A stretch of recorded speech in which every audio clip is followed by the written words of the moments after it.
So today we're going to take a look at the newest member of the Wildland family of apparatus. This is our brand new Type 3 from Pierce with a 750 gallon PTO driven pump, 500 gallons of water.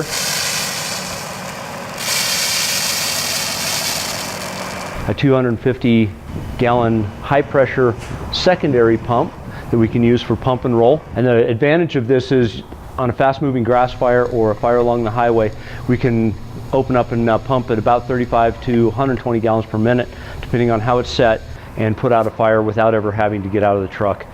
The cab is set up similar to how the rest of our engines are. We have the computer monitor, but you can also see the joystick that runs the front turret on the bumper, and that allows us to use that without ever getting out of the vehicle.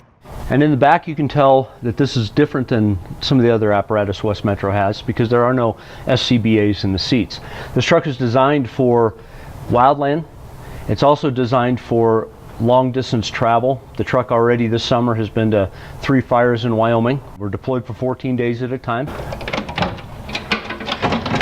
In this compartment, we designed this to hold our line gear, which is the gear that it's our PPE. It contains our fire shelter and then personal equipment that you would need to be all day out on a hike and working on the line.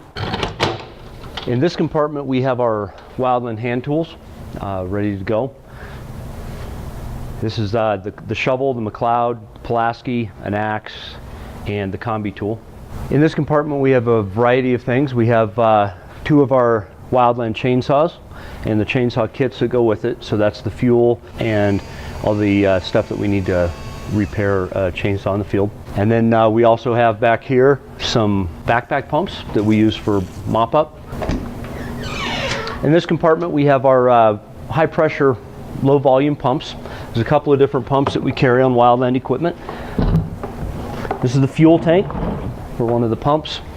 And then we have the 2 different sizes of pumps. We have a 375 psi wick pump and a 100 psi wick pump. Both of them are used for different things in the wildland arena, to provide water to structures for structure protection, to be able to get water up to a fire that's up a hill. Really, these are key elements in a wildland operation. And in this compartment are all of the appliances that we need to be able to put together large hose lays over even up to miles of hose. We have nozzles, we have appliances, we have adapters, we have gated Ys, inline Ts. With this equipment, we're able to lay long hose lines and do structure protection or initial attack on grass fires. So the top of the truck is covered with diamond plate. There's 2 reasons for that. One is to protect the hose and the stuff in the compartments in the hose bed from embers and also moisture. And the other reason is it gives us a place to stand and kind of a watch out position off the top of the truck. So this is a quick tour of our new Type 3 Pierce apparatus that's stationed at Station 9. And as we've seen both here in West Metro and around the state, wildland fires can be catastrophic for a community. And we're very happy to have this amazing piece of equipment as a frontline apparatus in West Metro.